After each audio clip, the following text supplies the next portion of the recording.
मजदूर का कोई भला नहीं है, उपभोक्ता को कोई भला नहीं है, किसी उसका भला नहीं है, तो ये लोग इसको करना किसके भले के लिए करना चाहते हैं? मजदूर सामने सड़क पर है, किसान सामने है।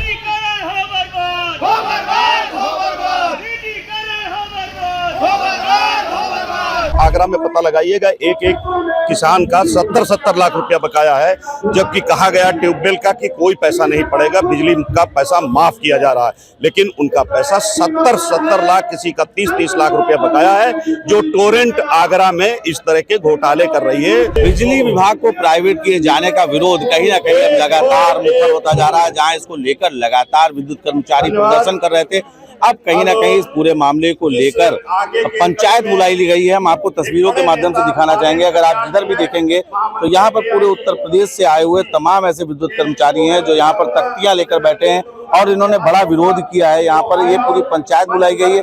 कैमरे के माध्यम से देखिए, यहाँ पर तमाम तरीके के हाथों में पोस्टर हैं और कहीं ना कहीं न बटेंगे न बिकेंगे, एक है तो सेफ है जैसी तख्तियों के माध्यम से सरकार की इस बात का लगातार विरोध किया जा रहा है। और इसको लेकर ही कहीं ना कहीं पहले ही इस बात की जा चुकी थी कि ऊर्जा प्रबंधन को लेकर भी एक बड़ी बात लेकर है। ऊर्जा प्रबंधन, होश में आओ जैसी नारों से इन आवाजों को बुलंद किया जा रहा है। और ये पूरी देखिए विद्युत कर्मचारी संयुक्त संघर्ष समिति के तत्वाधान में ये पंचायत लखनऊ में आयोजित की गई है। बात करने के लिए हमारे साथ यहाँ पर समिति के पदाधिकारी, क्या नाम है आपका, किस पद पे? पीके दीक्षित।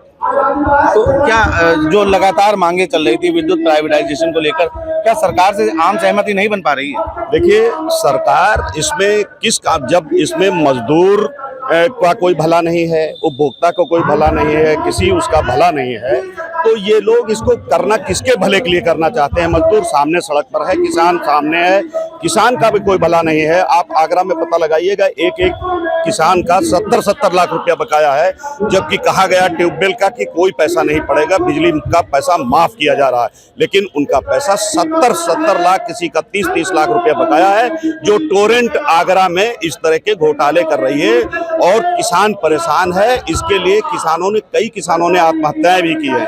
वो लोग 50 किसान वहां लिए मारे आगरा में घूम रहे हैं टोरेंट कंपनी से ऊपर। चाहे उड़ीसा की बिजली व्यवस्था रही हो, सरकार खुद बार उनको मान चुकी है। सरकार अपने नोएडा के लिए वहां गई है कि इसका करार रद्द किया जाए, और रद्द करने के बाद फिर नए करार करना चाहती है। मुझे नहीं समझ में आ रहा है कि जब किसी बिजली मजदूर का, उपभोक्ता का, किसान का, किसी का कोई हित नहीं है, तो आखिर ये करना क्यों चाहते हैं? इस निजीकरण के पीछे इनको किसको फायदा पहुंचाने की इच्छा है, ये बात मेरी नहीं समझ। अच्छा, यहाँ पर अगर बात देखा जाए तो ये लगातार मुद्दा चल रहा था, पहले प्रदर्शन और अब पंचायत। क्या सरकार अभी सुन नहीं रही? क्या संघर्ष समिति आगे जो आप लोगों की है, या आगे क्या कुछ फैसला लेगी? देखिए, संघर्ष समिति निश्चित रूप से कोई आगे फैसला लेने जा रही है, और आज इस पंचायत में हम किसी न किसी निर्णय पर पहुंचेंगे, सबके विचार आएंगे, हम लोग तय करेंगे, किसी रणनीति को आज तय करके कोई न कोई घोषणा की जाएगी कि हम लोग क्या करेंगे। देखिए, हमारे पास सरकार कोई आंदोलन के अलावा कोई विकल्प नहीं छोड़ रही है। हम लोग, ये बात जरूर है कि हाईकोर्ट निर्णय से बंधे हैं, हम हाईकोर्ट का सम्मान करते हैं, लेकिन किसी न किसी प्रकार से हमको किसी आंदोलन की रणनीति तय ही करनी पड़ेगी। उसका कारण है कि न तो सरकार सुन रही है, न प्रबंधन सुन रहा है। अगर प्रबंधन अगर हमारी नहीं सुनेगा, हमारी बातें तो करे, हमारे विचार सुने। वो घाटे का रोना रोते हैं। 2000 में 77 करोड़ का घाटा था, आज 1,15,000 करोड़ का घाटा है। ये घाटा किसने किया है? घाटा करने वाले क्या प्रबंधन के लोग नहीं है?